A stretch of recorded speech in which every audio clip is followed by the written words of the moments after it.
Hello everyone. It's both a privilege and absolute pleasure to bring virtual greetings on behalf of SaskTel and the Government of Saskatchewan and to introduce the co-presenters of today's keynote speakers.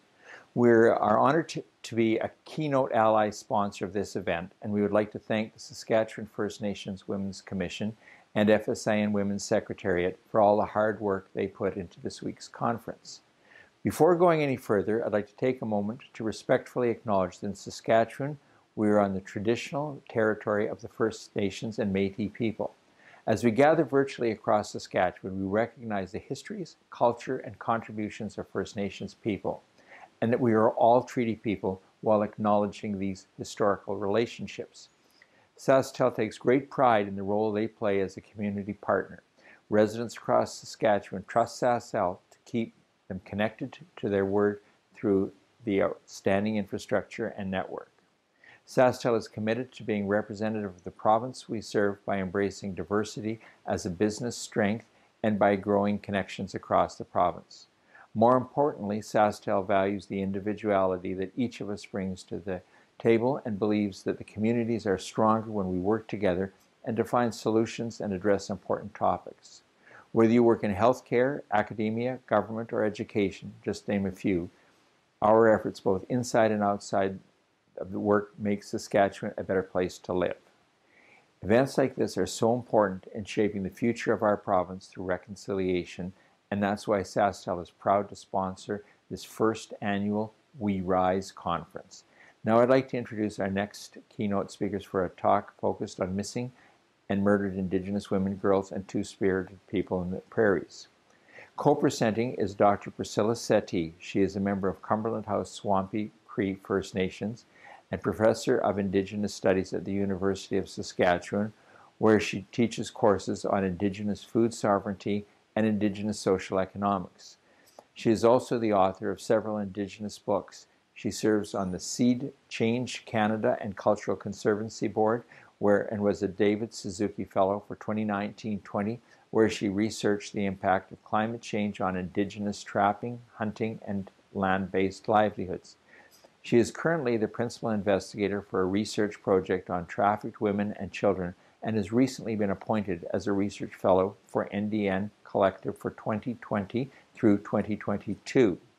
The other co-presenter is Dr. Manuela Valle-Castro. She holds a PhD in Gender, Race, Sexuality, and Justice and a master's degree in Women and Gender Studies, both from the University of British Columbia. Dr. Valle-Castro is an experienced educator who is deeply committed to social, gender, and racial justice equity. Over the past 3 years, she has coordinated the Anti-Racism Network and has led coalition building and advocacy work through a range of actors, including Indigenous and settler organizations, as well as agencies, organizations that work with newcomers, immigrants, and refugees. Thank you everyone for joining today to take part in such an important event. And please welcome Dr. Priscilla Settee and Dr. Manuela Valle-Castro speaking today on Canadian colonialism and human trafficking, who is accountable for the MMIW-2S on the prairies, some background and a path forward. Thank you very much.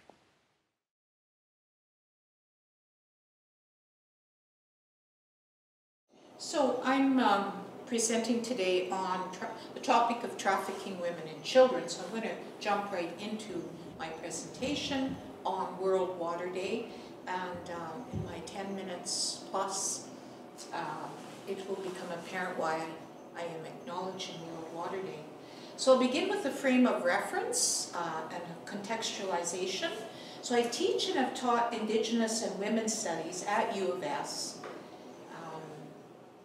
And contextualize this presentation within that framework of study. I also had a 3-year community research project with Straight Up, gang exiting members. And in addition to being an academic, I pride myself on being a community activist that works within the community on research projects.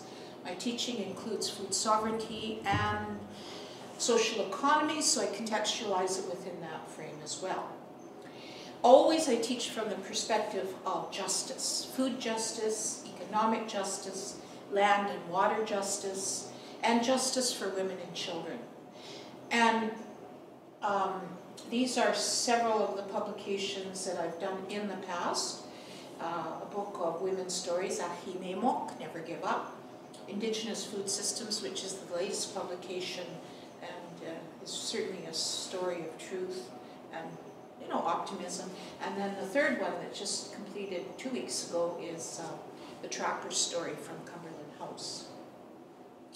And so, in 2018, for the Federation of Sovereign Indigenous Nations, I did a report called the Muskegee Mitsuwin, the Medicine Food Report, and this talked about some of the food justice issues that First Nations experience in their home communities. So it's not all dreary stories, naturally, and I love to look at other literature that dreams and plans about the world we wish to see. And here's a book that I just finished called Samir Amin, which really talks about reconstructing society into a place that we want to live in. So Verna St. Denis, who's one of our keynotes at this conference, says that Aboriginal people live for the most part in a Western capitalistic and patriarchal context. And no doubt because we are governed under the Indian model. It is that social, economic, and political context, she says, that has irrevocably shapes our lives, and denying this and minimizing this will not change it. So we must face it head on. She further says that history is about power. Subjugated knowledges such as that by Indigenous and women's knowledge must involve a critical reading of European knowledge and history. So we need to go back into our books and look at why we are here where we are, what happened in our history to do that. Matriarchal analysis of patriarchy are relevant for both Aboriginal men and women because it has impacted all of us. I'm getting to the study. Blaney has said that it is so ingrained in our community that it is now seen as traditional traits. The violence and the conditions that exist within are now seen as traditional. History, knowledge, and institutions continue to impact Aboriginal lives, and a critical reading entails understanding how inequality and unequal social, political, and economic relations have been justified, rationalized, and practiced within European institutions. And part of that critical reading entails understanding feminism, critiques, and analysis of Western patriarchy. I do a lot of teaching in my department on early colonial history, and one author I love is Sarah Carter. In her text, she talks about the representation of Aboriginal women in the colonial imagination and the attitude of newcomers towards Indigenous women in the late 1880s, which I'm mentioning this because for me it has set the fundamental principles on the attitudes towards Indigenous women and children. But yet the unofficial, unpublished reports of life in early Canada explains how life was extremely difficult. And in the official documents, the tendency was to ascribe blame to the Indigenous women rather than drawing attention to conditions that would injure the reputation of government, administrators, and they refer to Indigenous women as brutal, heartless, and ostentatiously licentious. This is described by the government officials in Western Canada. And so you can imagine that while this relaying of history goes on, it becomes official knowledge, sets the pattern for very dangerous conditions.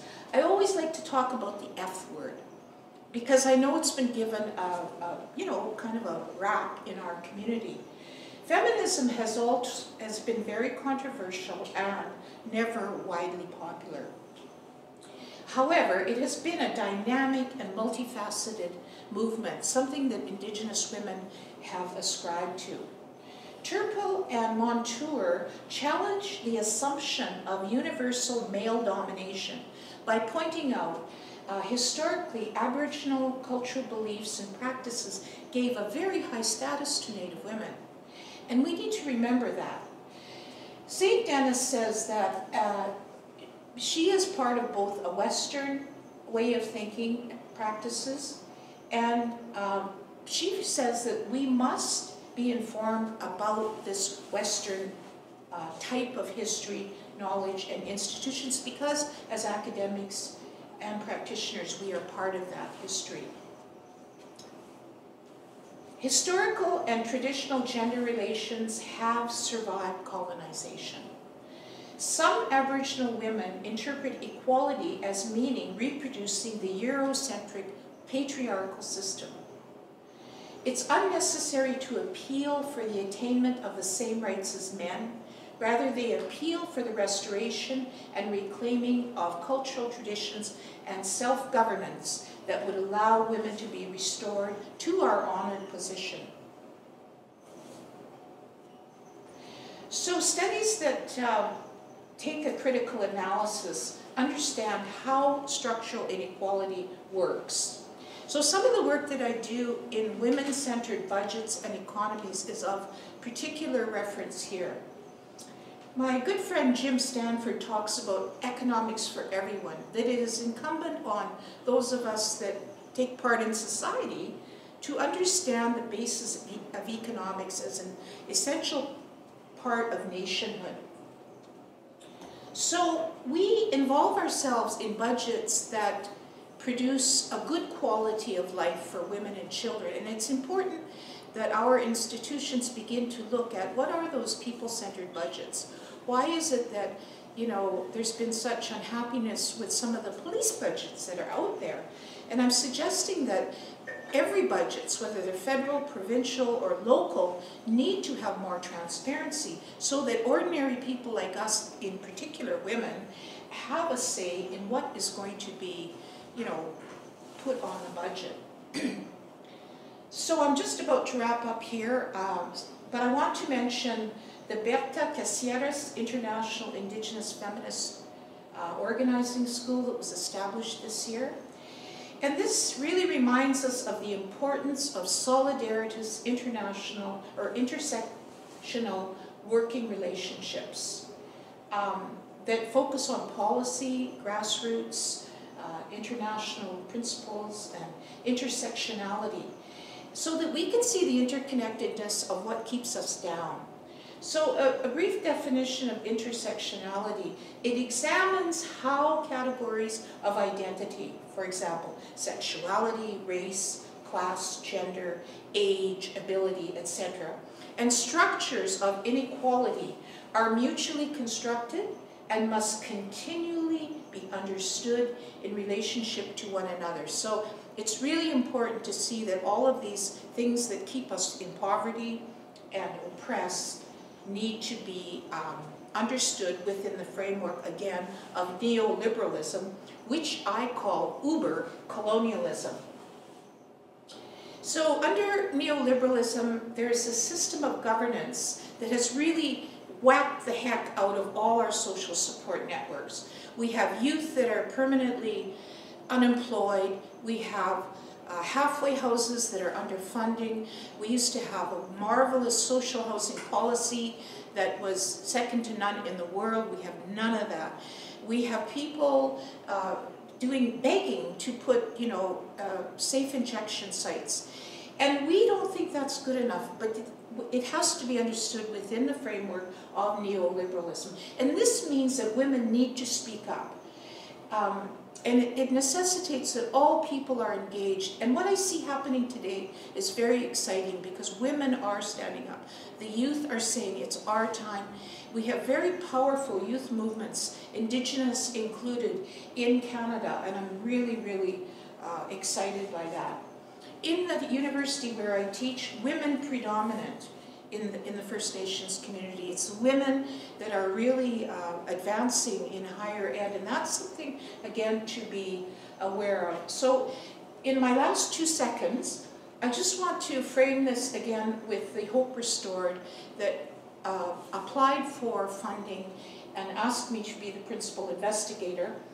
And I just want to say a few words about Hope Restored. It's a Saskatoon-based charitable organization guided by the restoration and empowerment of all people, especially those that have been impacted by sexual exploitation and trafficking.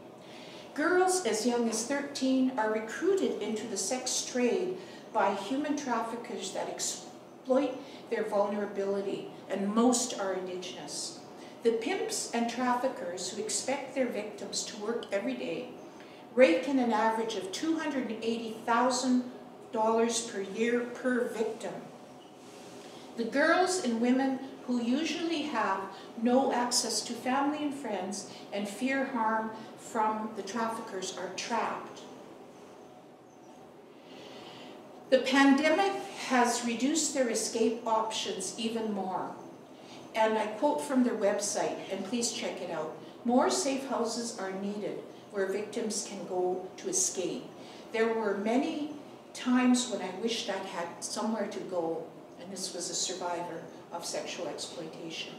Women are working hard to recover from their years of exploitation through individual and group counsel.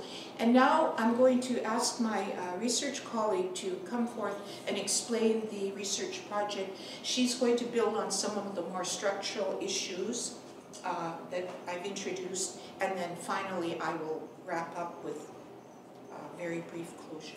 Thank you, Dr. Settee, for introducing our research today.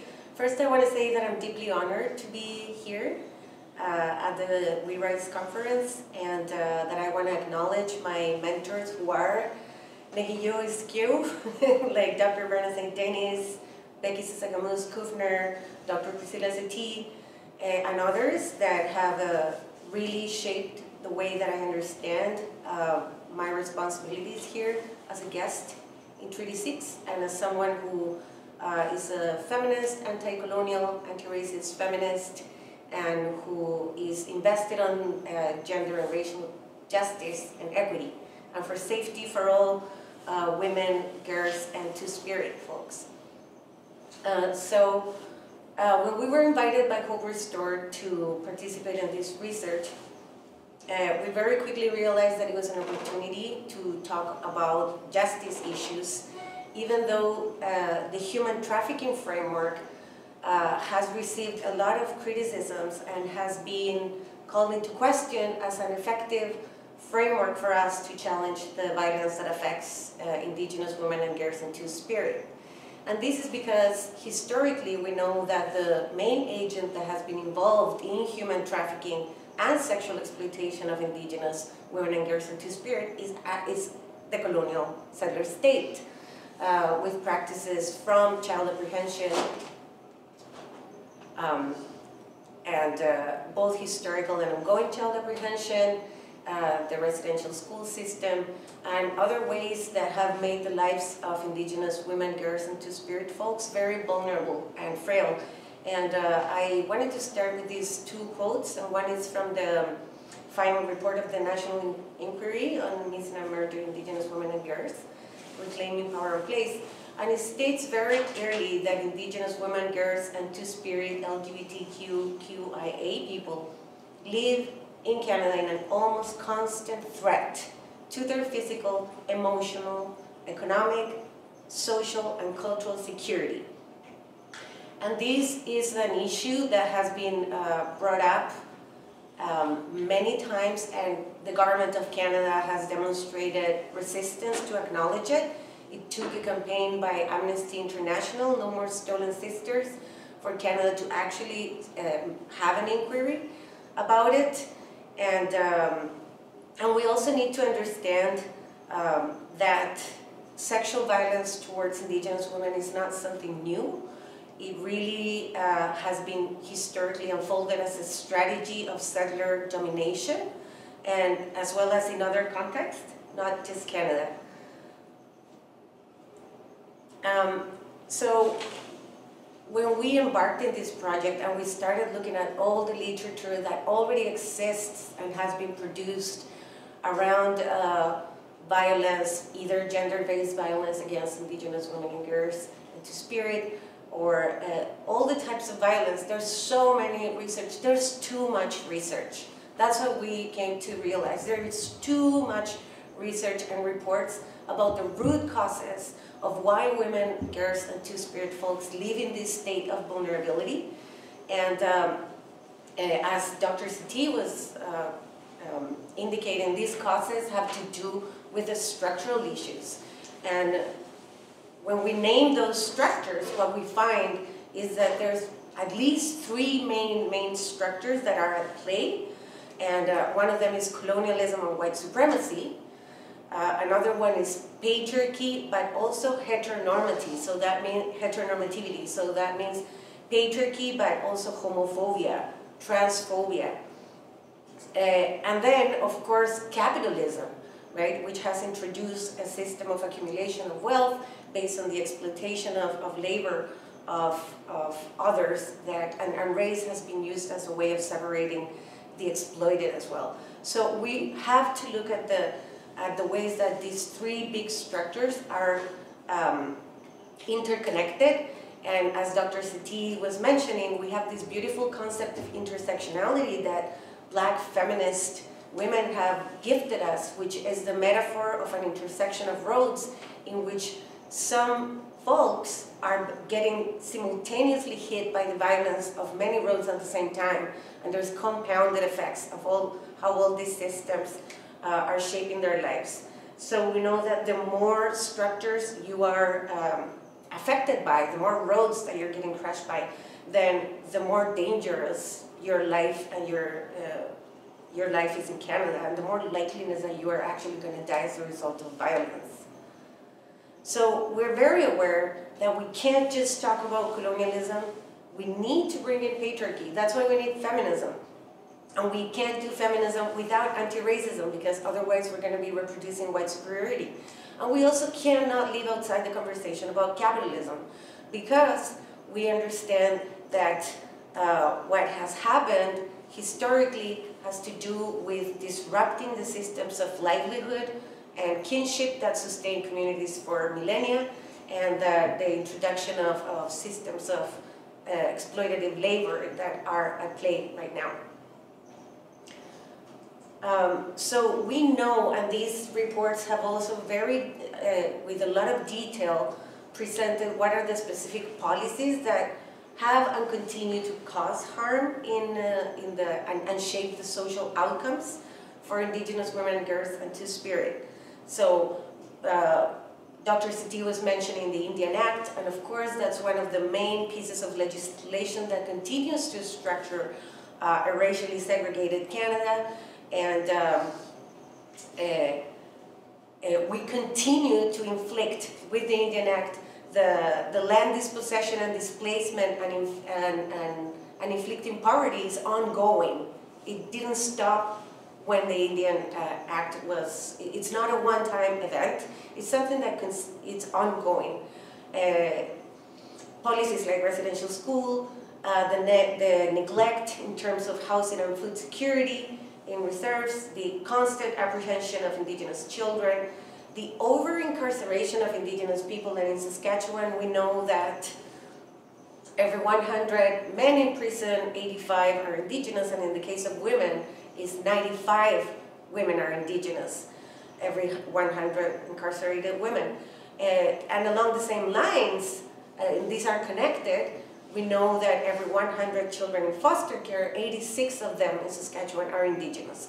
So we know that these policies and these systems are biased. We know that they reproduce that same sentiment that caused the extraction of children from Indigenous communities in the first place, and the blaming of communities of their own problems for lack of work ethic or morality. So we know that all these policies that were guided by that sort of narrative is still at play, and it continues to shape the social outcomes that are impacting Indigenous women, girls, and Two-Spirit. So what we have concluded after our first sort of like literature review is that we don't need any more research or reports. We need to move towards accountability and action. And actually, the interventions and the actions have to address the root causes. We can't identify the root causes and then just intervene on at the level of the individuals and not the communities, or leave out the issue of economic security and just intervene on, say, education, right? This is multi-pronged and we have to address it with the complexity that it has. We also realize and acknowledge that indigenous women, girls, and Two-Spirit don't exist in a void, that they are a part of communities, and that the reason that they are being the most impacted is because the communities have been harmed, right? And then on the other part, we see that when a person is taken out of that fabric of relationships that they exist in, right? Because all the indigenous women and girls and Two-Spirit folks that are harmed are part of relations, of broader relations of kinship and care that are disrupted and permanently damaged. And some reports, like the Canadian Centre for Policy Alternatives, have actually measured the economic cost in the report, the cost of doing nothing, because the compounded impacts of losing someone are not just economic and social and emotional, I mean not just social and emotional, but also economic and physical. And at the same time, we think that it's time to also name and bring accountability to the systems that are implicated in continuing to perpetrate harm in indigenous communities and continue to create vulnerability. And those systems are, we know that those are social services, justice and corrections, most importantly, more significantly, but also the health and the education system. We know that there's a direct correlation between being extracted from your family or community. So child apprehension is one of the main predictors of actually being trafficked or sexually exploited or going to jail. So the practice of removing children from their families and communities is one of the most harmful practices that the Canadian colonial state continues to perpetrate. And it's, again, it's under the guise and the narrative of course, it's a benevolent narrative of saving, educating, and helping, right, indigenous children and women, but it's also guided and misguided by the representation of indigenous women as actually morally and intellectually inferior, which we think it needs to stop now. The apprehension of children by social services needs to be accounted for the harms that it causes. And the same thing with the ways that the policing, and corrections is implicated in the harms perpetrated to the communities, and very specifically to indigenous women, in terms of the over incarceration of women, and then this narrative that continues to blame them for the harms that they experience. We also need to create some accountability and bring accountability to the role of the private sector and how there's an extractive, male-dominated economy that on both sides of the border has been reported to creating additional added vulnerabilities to indigenous women, girls, and Two-Spirit. So we absolutely think that there has to be accountability for both the public and the private sector in the harms that they're perpetrating and how they're benefiting from all the harms that they keep perpetrating. We also have realized that all the reports that we have reviewed address that the changes in the policy that need to happen need to address the economic security and the economic self-determination of communities. And we need to address the historical gap in wealth between indigenous and white settlers that was created by policy, that privileged and rewarded the efforts of settlers and allowed them to accumulate wealth, while it only allowed indigenous people to accumulate poverty and transmit it.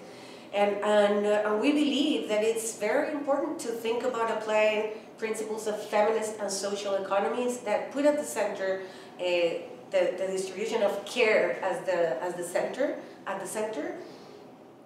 We think it's time to absolutely eliminate systemic, institutional, and interpersonal racism from the systems, especially from social services, and the benevolent racism that continues to be reproduced through social workers. When we're talking about the Canadian settler state, we're talking about they're actual agents like social workers, police, doctors, and we need to make sure that we eliminate anti-indigenous racism and narratives of indigenous deficit and inferiority from those institutions. We need to create a strong system of public supports that addresses the compounded vulnerabilities of folks at the intersection of multiple oppressions. And finally, make sure that we create accountability for the private sector in both their environmental and economic impacts, especially in indigenous communities. So thank you again for having us here today, and I'm going to invite Dr. Settee. Okay, I want to use my remaining minutes to talk about some of the ideas we introduced in the first half of this presentation. And I'm talking about solidarity-based economic practices as a solution and as some of the answer to some of the ills that face us in our social system, particularly as Indigenous and women. Today, more people are becoming aware that the current development model has turned our lives and our planet into a commodity. A system that is environmentally unsustainable and socially unjust, and that is not able to guarantee the happiness and dignified life conditions of all persons in any place on the planet. And First Nations are never a part of the development plan, or if they are, a very small percentage of our communities are included. So I want to talk about the social solidarity community economy as a possible solution. While the roots are ancient, they're found in most communities in different forms of mutual cooperation, Wahotawin, Miowitsirwin, Sagotawin. And these are principles of living that we employ traditionally and currently to build sustainable communities as First Nations peoples. Then we must lean back on them, look to these values to really motor how our societies are going to develop. But the term solidarity economy as a basis for today's social safety economy as a thing is really fairly recent. However, in the last 3 decades, there has been an explosion of solidarity-based economic practices around the world due to a range of reasons, including we are currently being struck with a deepening poverty and deteriorating living conditions. And I teach a course at the university called Indigenous Community Development into the 21st Century. So what I'm talking about today, I take a whole entire season to actually go deep into these principles. The other 2 indicators are the deep environmental degradation that many Indigenous youth today are really yelling very loudly about to do something as the elders of our community. Provoked by an extractive, that Dr. Manuela spoke about, intensive and extensive linear economic model. And I want to say something about the extractive economy. Here is where we find man camps that routinely victimize some of our young women. You get a surge of men in a community, usually in the mining sector, and bad things happen. Not always, but too often they do. These same extractive communities lead to widespread pollution and climate change. And I just recently finished a study on the impact of climate change on trappers' economies. And it's desperate. It's really desperate. Trappers are saying that it becomes increasingly less possible for them to work within a traditional economy that is really supportive of the natural environment. So we have to go back into our cultural baggage and figure out, which things work in our community. And finally, develop models that respect Indigenous sovereignty and land rights. Currently in Saskatchewan, there are huge land grabs that have been facilitated by our government, where huge tracts of land are being sold to the private sector when this government has not honored the land claims. And this is something that we should all be very concerned about. How much more of our desirable land is being sold to the private sector with outside interests for whatever they decide to develop. We should be making those decisions. So a development model is grounded in locally rooted initiatives under the social economy model that are increasingly globally networked with a broad political framework based on solidarity, acting in concert with each other for the betterment of the community, equity, human and earth rights, self-determination, mutuality, and cooperation. In a nutshell, think globally and act locally.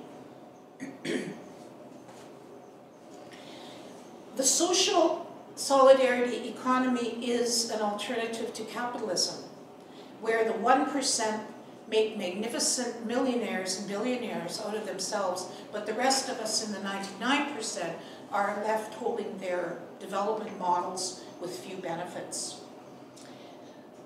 Other authoritarian state-dominated economic systems are at play here. In a social economy, ordinary people play an active role, shaping all the dimensions of human life, economic, social, cultural, political, and environmental, including having the women's voice front and center, and the youth. So this type of economic system seeks systemic transformation that goes beyond superficial change, to uproot oppressive structures and fundamental governance systems. And I use here in my research as food sovereignty. I predict that if we could all appreciate the issue of food sovereignty, it has the potential to unite the world, because it talks food sovereignty. To be a food sovereignist means to really understand bigger power relations and how they impact us back in our small communities. The social economy model exists in all sectors of the economy, including production, finance, distribution, exchange, consumption, and more importantly, governance. So we are required to look at all things in our community when we use a social economy model. And like I said, I spend an entire session on this, and it's really hard to capture it all in one 5-minute lecture, but I'm just going to close now with one comment on the Indian Collective. And their theme is to defend, develop, and decolonize as a model of development. It's an Indigenous led organization dedicated to building Indigenous power through organizing, activism, philanthropy, grant making, capacity building, and narrative change. We are creating sustainable solutions on Indigenous terms. It's an excellent model, and I invite you to check out their website, Indian Collective.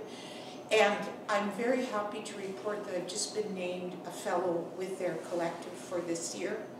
And I will be working with my own community and several others on looking at how we can do things differently, how we can develop these models that are more inclusive, that really speak to some of the problems that Dr. Manuela looked at. And in closing, hope has two sisters. And this is an old quote, but I like to use it. Anger and courage. Anger at the way that things are, and courage to change them. So thank you for listening, and I hope to hear from people soon.